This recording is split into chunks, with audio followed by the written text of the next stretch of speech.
Well, ladies and gentlemen, we are getting underway here with the Trophy Karts, and have a look at them through those whoops. We're talking about ugly whoops. That is the definition. Oh, yeah. And then through those whoops, this Trophy Kart, you hold it mashed. You don't lift. When we talk about it, yeah, that looks like V8 utes to me. Everyone bunched up and dicing for position. They're going to stay like this for most part of this race too. They do like to stay nice and bunched up. And the thing about the Trophy Karts out here, controlled on sort of the power. You know, you're going to be fairly even to everyone else in the class, which is going to bring it a lot more down to driver ability. Oh, absolutely. They are very, very even across the Are they power controlled? output. They are to a degree. I mean, look, you can't go and rebuild the engines and make stroke stroke and make massive horse, but that's not allowed. You're just allowed to do your suspension changes, you know, tyre pressures, and just to suit your driving style.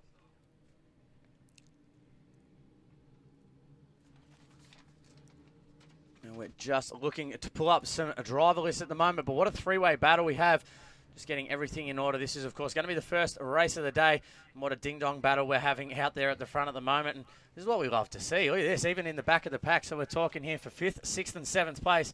And it's a ding-dong battle every single way. We talked about get your RAV4, get a Patrol, maybe come and get in this entry level. You tell me the guy there in second last position isn't having an absolute ball with green ear to ear. Yeah, that's what these things are all about. And it's like we've got Trav Milburn coming up there on the inside. Over and under.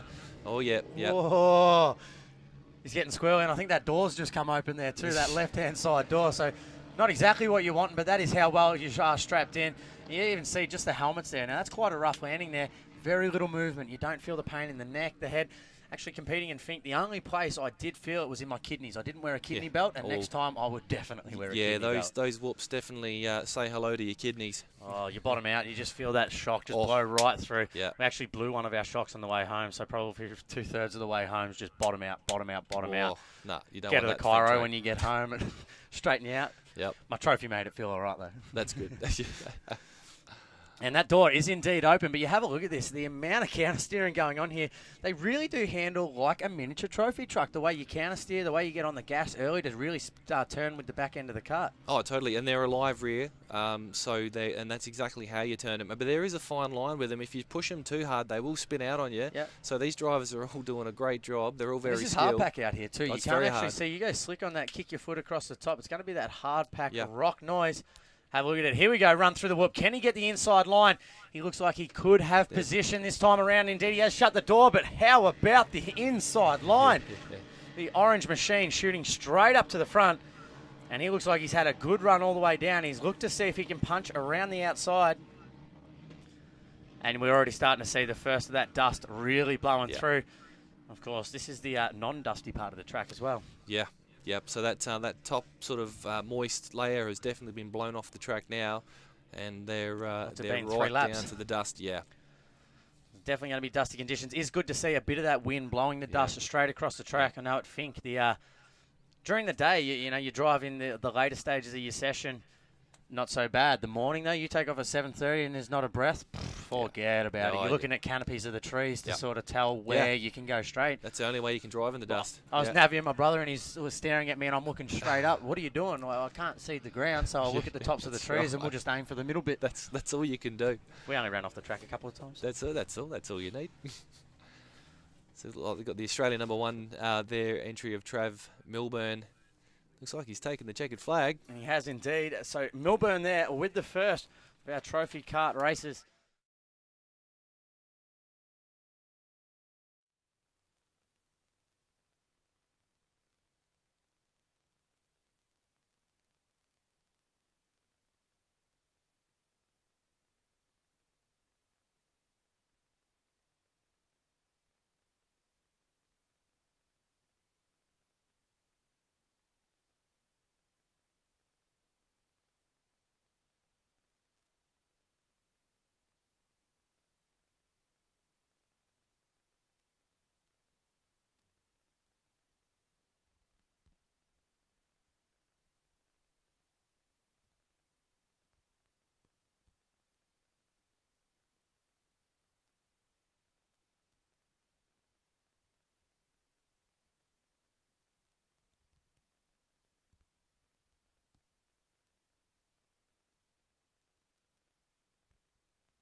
Ladies and gentlemen, hello and welcome back to the Loveday 350 Off-Road Desert Race. We are out here and we do have the Trophy Karts out there for their second race at the moment. Hayden Williams here alongside Rob Cowie. And Rob, the Trophy Karts out there, we're just saying while we were offline, how much fun do they look? Yeah, no, they're great, and we were just talking about the way the gears are set up in these things. You've got to sort of push up to go up gears and then push back to go down gears, and the clutches on the gear stick also it'd take a little bit to get used to. That'd be hard, I think, to be, obviously the force is putting you back in the seat when you're accelerating to push your arm forward. It's so backwards. And got one of the karts off the side there with a problem by the looks of it. He's gone off the track there, may have broken something perhaps. He doesn't look like he's moving too far. We'll see if he gets out of the truck. And in nice and tight there, and yeah, it was a mistake with the buggy. That visor is up. Right there on the edge of the track, so a little bit of a dangerous position there to get out of the buggy while the race is still partaking. And that's why he's happy to sit there for the moment. Yeah, definitely best to stay in the kart if there's an issue there. Looks like we've got Rick Bramley on the scene there. He is Trophy Kart Australia. Here we go, they're at it again though. This orange truck out there in the first one. What a race he had. We saw the best pass of the day so far. And outside to inside, perfectly apexed it. But how about the number one machine? He's sneaking up there again. Yeah, Trav's just hanging back there. He's just weighing up his options there and watching the lines that they're selecting. And he'll be definitely looking to make a move very shortly. Excuse me, to try and take that top spot again. As we said, he's a man that doesn't seize too many positions other than the number one plate. That's right. And it looks like he's chasing there from the beginning. So obviously the grid format in this one, he's starting from the back of the grid in this heat. Correct. Having to work his way through, where I believe he started in that second or third row in that first one. So he's still got his work cut out here to catch the 81 machine though. Yeah, the guys are doing a great job there, and I believe that's Brad Tink there in the 81 machine out there in front. He's a great peddler there, and I believe this is his second time here racing at Loveday Adventure Park. And he'd be having a ball, no doubt. Everyone out there, all smiles, ear to ear. You see him come through this first of the messy whoops, and it really is sideways through there. No consistent line. You look for, you won't even matter if whoops are bigger than that. It's just if they're consistent or not. And actually, Trav's gone a position down here, so he's obviously made a mistake in that last turn. Yeah, which is it's a rare occurrence for the man, the man T1 we call him around the pits there to make a mistake. There he is at hashtag Loveday, hashtag Loveday350, wherever you are across the social media or Twitter sphere. Love to know where you are watching from. So jump on there, hashtag. As I said, you are joined here with Hayden Williams in the booth. Of course, Rob Cowie. Now, Rob, there's the pass up the inside. Problem for the 81 machine. Yeah, he's sort of pulled off the race line there. Looks like he's got a power issue or something there. He won't be happy giving up the top spot. Maybe a fuel pump issue or something there. Just... struggling by the looks of it to get the power down. The engine obviously still running and ticking over, but yeah, the throttle just not really as responsive as he wants at this point. He seems to be still hanging. Maybe it was an intermittent flat spot, or who knows? Hard to say. I believe this might be the last lap too, so he might have coughed it up with only a couple of turns to go. And now they're going to go for one more lap, so they're going to swing left. Can Trav get the job done here? He's got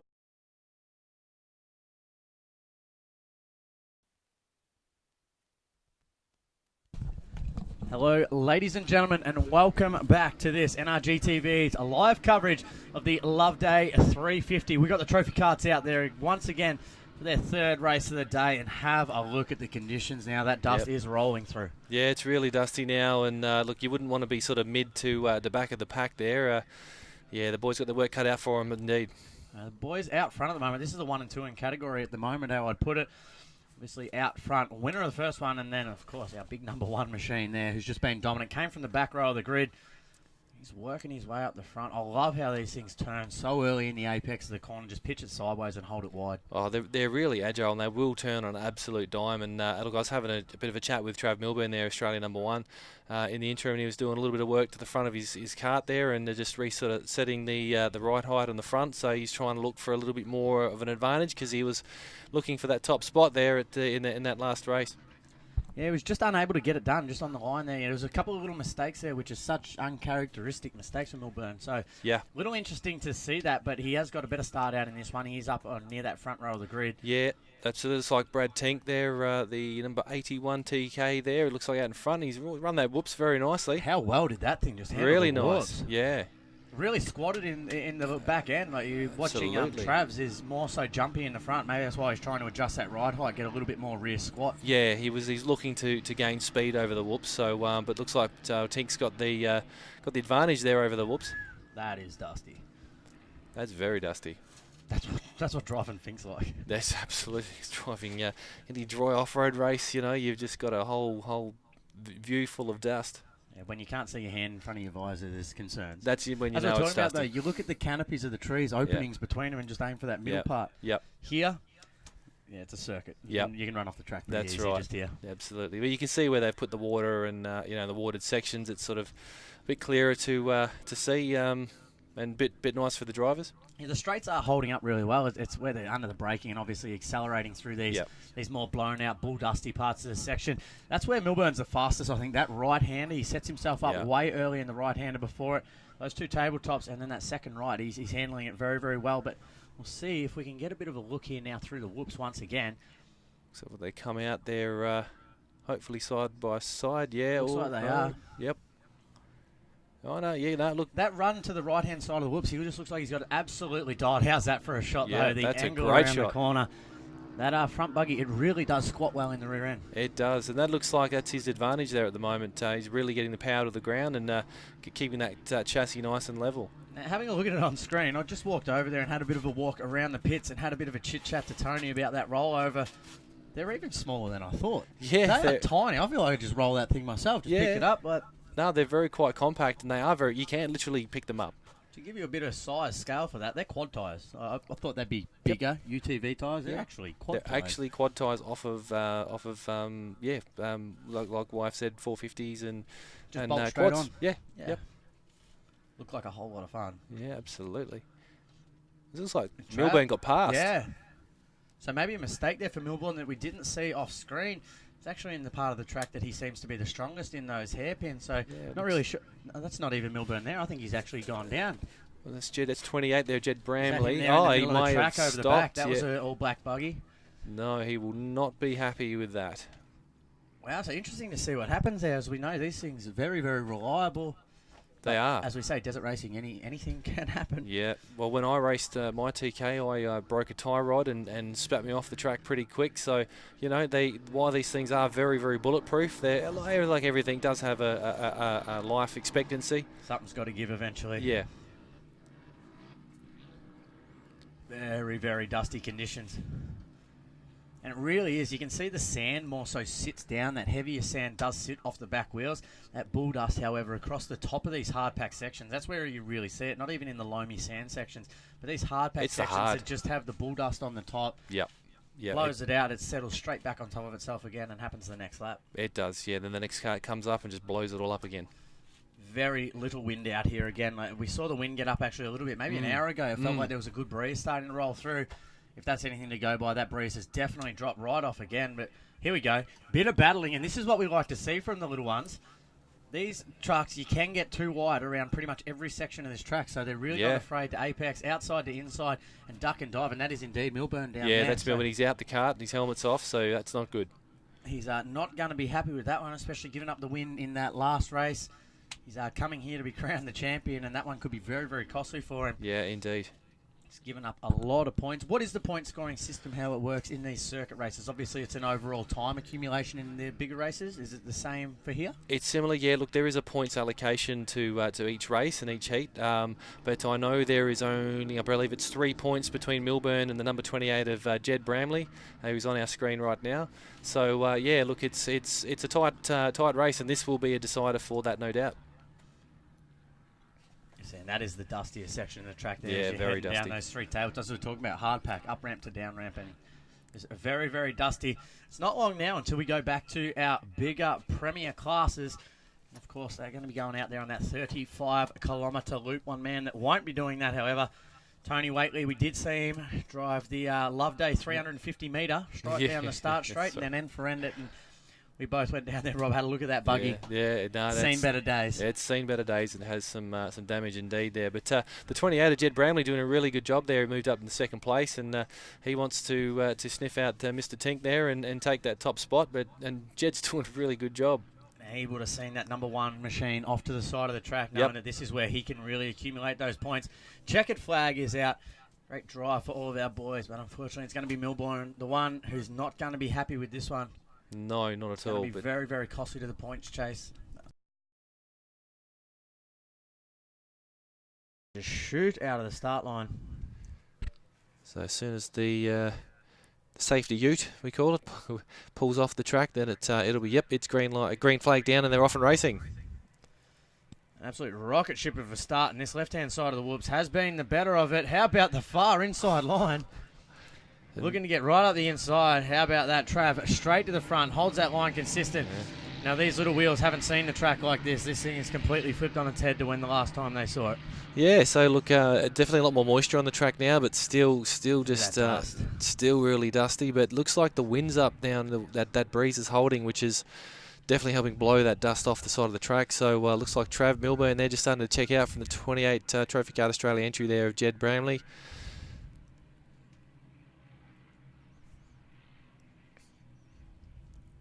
It's like a nice clean start, which is good to see. Everyone's still rubber side down for the moment. Nice, a ding-dong battle here for second too. These guys are really going at it. They said it is the last one of the day. They've got a little bit of driving to do out here tomorrow, but a lot of it, majority done out here today. I believe this is their 4th race of the day already, so they've already done a good bit of driving. They have. Yep, so they're definitely warmed up and definitely, you know, ready to go. So, not the day for Trav that he's been wanting those. You know, a second there where he was unable to get the pass done, a couple of mistakes, went back to second, and then obviously the DNF in the last one. He's wanting to get the hammer down, and I think he's showing the rest of the field, hey, don't forget who I am. I'm the guy that wins this. That's right, look, he's Australian #1 for a reason, but the boys have definitely sort of been, mixing them up, and they have some squirrely moments through the whoops there.